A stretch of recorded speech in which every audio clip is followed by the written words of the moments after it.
don't even know what we're calling this. This is the first episode of Couch Chronicles or something. Something like that, wasn't it? First episode of Couch Chronicles. That's it. We're going to call it Couch Chronicles. No, you named it with me and something. Briggy. Couch Chronicles lobbied. This first episode is going to be about how we have both dealt with the nightmare of having a child. No. Absolutely fucking not. The ups and downs, the mental load, the bebe. After having the bebe. Having a little bebe. In the description below, you'll see a list of the points within the video. You can click on it. When did you start feeling that maybe not all was well? Yeah, I would say the first 4 or 5 months was fine as far as my mental health was going. I was feeling very tired, but I was also feeling very happy and just very excited, and it was really a good time overall. And this is what I remember. I mean, it's been 2 years now, so it's hard to kind of remember, but what I know is that when we moved, and she was 6 months old then, 6.5 months.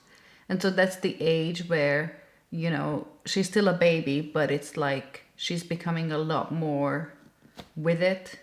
And I think I started to feel the pressure more as far as, you know, trying to entertain her and make things fun for her. And right in the beginning, the pressure is always on to be a good mom, but when they're tiny babies, it's like, you know, all they need is you know. I get easily overwhelmed anyway, and I think that's what really pushed me over a little bit is the realization that this is just gonna get harder and harder. Yeah. As she gets older. So I think she was about 6 months, 6.5, when we were walking to the shop. Yeah. Together. I specifically remember that. Me too, yeah. The moment is when we were talking about ADHD and just how we're coping and just, you know, having a general conversation. And I remember telling you that I felt like, because of how my brain works and having realized that I probably have ADHD as well, and that's what's been, you know, making things a lot more difficult for me throughout my life.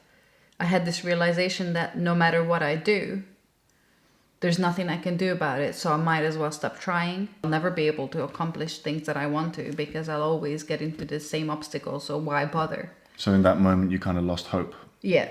Which I've never had before. Right. I've always struggled, but I always was like, okay, this was shitty. Let's move on. Next, let's try again, you know, and I've always been pretty good with that. It's a shame because I remember when we were talking about the ADHD thing, and I remember telling you how like a lot of these obstacles that you're facing might be because of the ADHD or probably are because of the ADHD. And I thought that for someone to then realize that they've got ADHD, it would alleviate the problems and it would make it then easier to deal with all the problems that you've got with ADHD. But in fact, it actually made it worse. Yeah. And didn't make it better. No.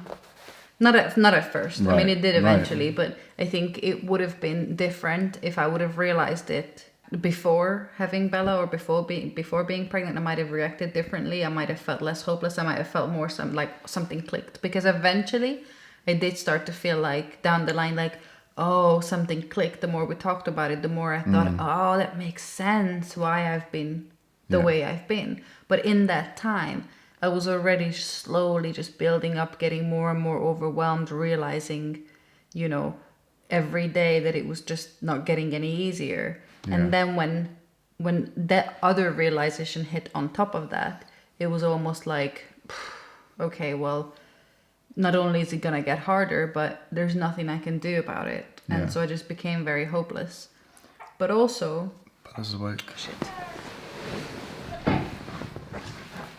So how did that connect to being depressed? So, because up until then, I felt like whatever is happening when it's difficult, I can get through it, and then it'll be over, it'll be fine. Yeah. We can move on to the next thing. But at that time, it started to feel like it was just constantly going to be difficult. What was the worrying thought that you had in your head? Yeah, it was that no matter Struggle what I or- do, Yeah. it will always be bad. So I might as well stop trying to make things happen, Yeah. other than just the everyday basics, like getting through day to day and just surviving. It's a difficult one, isn't it? Because it's the depression itself is encouraging those negative thoughts. Yeah. And then those negative thoughts are enhancing the depression in a way, I guess. Yeah, exactly. So at what point did you realize that you had to talk to me about it? I didn't really realize it. It wasn't so much that I thought, okay, I'm feeling lower than I should. I should come and talk to you about it. It was more that we were having a conversation anyway. And then in that conversation, when I was realizing what I was saying Yeah. out loud, is when I thought, wait a minute. Well, actually, you pointed out to me that you thought, but that's a very sad thought to have. Yeah. And that's when I thought, yeah, it is. It was in the supermarket and in one of the aisles, and I remember you saying something. It was about the ADHD, and I remember it now. And you said something like, "Oh, I've got the ADHD, so what's the point in trying?" Yeah. Or something like that. And I remember then I said, "Oh, that's a really sad thing to say," and then your face was noticeably upset. Yeah. And then I think you said, okay, we can't talk about this here, because you were close to crying. Yeah, and getting very right. emotional. Right. And then that's the first time I had a slight there's something else going on here. Yeah. Was that your first thought, like, shit, maybe I'm depressed?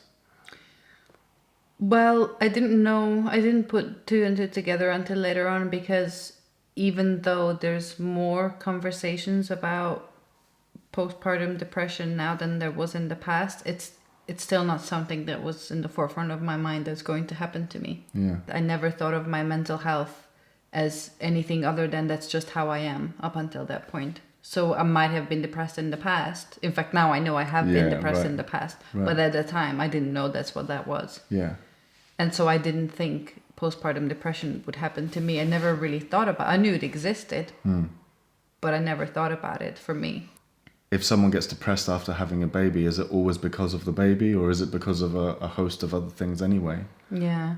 It just gets the title as postnatal because it's after giving birth. Yeah, well, I think it's definitely a lot to do with becoming a mom for the first time. Right, because there's so much change and so much... There is so much going on. There's so much responsibility. And I feel like it must be... Well, obviously, depression is a chemical thing in the brain. And it probably is just how your body reacts, your brain reacts a lot of the time. Because I think there's so many women that get this. Yeah. And not a lot talk about it, but I think it's very, very common. Yeah. So it must be, that's just how it happens, because it's such an overwhelming experience, where even if it's positive. For me, it was so positive being a new mom. I was so happy. I remember when I built that fort for Bella, which she was too young to ever really realize what was going on. You were so happy about it, but you were so flat at the same time. And I remember you put on a really brave face, and you were like, I could see you were really, you dug deep to be positive about the whole experience, because you knew it was cool. It was just really difficult for you in that moment. And I remember noticing it, and I was like, my heart broke a little bit, because I was like, fuck, she's really struggling. Yeah. And obviously you hadn't started taking the medication at that point, but do you remember when you started taking medication, how it helped? I know that it helped a lot very quickly. And it basically just took away the cloud. That's all it is. That's how I can describe it. Before that, it was just feeling like you said, the flatness. It was just always like a cloud. And so even though I was fine experiencing things with Bella, and I was enjoying spending time with her, but I couldn't really enjoy it, and I couldn't really be in the moment, because I was mostly just trying to get through the day. Yeah. By, just doing everyday stuff. And so, yeah, I felt like the cloud is kind of just lifted. And I just felt like my old self. Yeah. After taking the medication, because before that, even when it was really difficult, with not sleeping and having a new baby and everything that comes with it, I was still happy. And I didn't have a cloud above it. I had moments when I was like, oh God, this is hard. But then when something happened, if she rolled over for the first time or whatever it was when she was really tiny, it was like I could really feel it. Yeah. Whereas when I started to feel the depression, that was all gone. Apart from just the medication, I did get some therapy, and it was the cognitive behavior therapy. Yeah.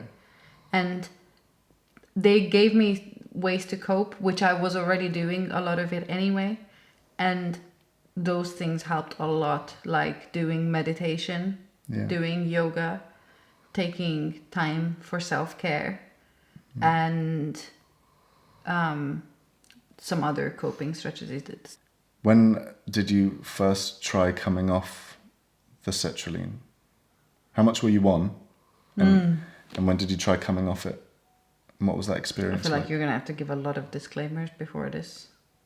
Why? About, well, because we talk about medication and what I took and what I didn't take, and it's like we have to tell people that this is my experience and that it's not, we're not telling anybody to go out and get this medication if they're feeling a bit down. Well, I mean, we're about to say how difficult it was to come off it. So we're not No, I know. we're not talking about how great it was. Yeah. We're just giving an honest account of what it was like. Yeah, well, it's up to you anyway. This is your channel, but just know people. Well, what do you... Okay, but it's a fair point. So what do you think are important points of the journey that you went through with the sertraline and raising bells? Well, I started taking it over a year ago now. And they told me to take it for at least 6 months before we could, check back with the GP and see how I'm doing. But because of the pandemic, that never actually happened. Yeah. So I started taking it, and then I never ended up checking back with the GP. I just continued to take it. And I did my therapy, which was, I think, like 5 sessions or something altogether. And then they dismissed me from that because they were like, okay, you're on the right path. This is fine. So I just continued taking the medication, not thinking much of it. Yeah.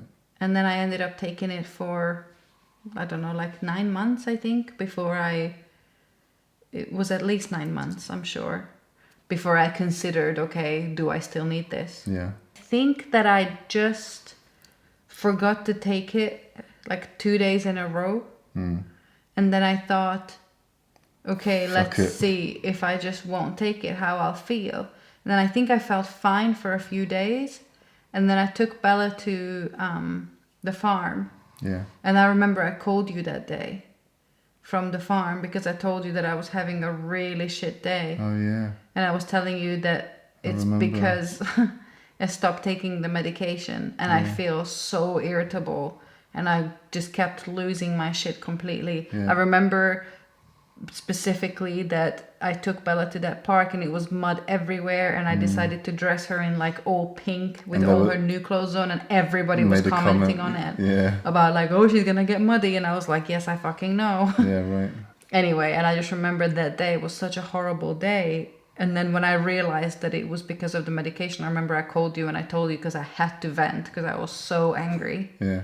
It was just horrible. And so then is when I think I decided to start taking half. Because I did feel like I didn't need the full amount anymore, which was 50 milligrams. But that obviously taught me a lesson that you can't just stop taking it out of nowhere. Yeah. Because the side effects are horrible. I don't know how much we can talk about medication now. What do you mean? I'm wondering whether or not to talk about the zapping. The zapping in your brain. Well, it kind of depends on what route we want to take with it. Do we want to talk about... Does it want to be medication heavy or... Or does it want to be like more... Yeah, I mean, there's not that much more to say about the depression part. Was it harder to come off than you initially thought it would be? It was hard to come off, yeah. Yeah. But I you didn't think you didn't what it really would. have you didn't No, have I didn't a- have any expectations of what it would be like because I never thought about it. I stopped taking it. I think it's been almost 2 weeks. I think at this point, a week and a half. If you find value in this video, let us know in the comments below, and mention other topics that you would like me and Briggy to talk about potentially, because this will become a series that we'll do more of, Couch Chronicles of me and Briggy. We will not be calling it that. I'm calling it Couch I, Chronicles. I thought that's what it was. But it was something like that, wasn't it? You said this couch something. Sofa sessions, couch Oh, sessions. was it sofa sessions? But now it's Couch Chronicles. And yeah, Aye, aye, aye. all the rest of it. Cheers.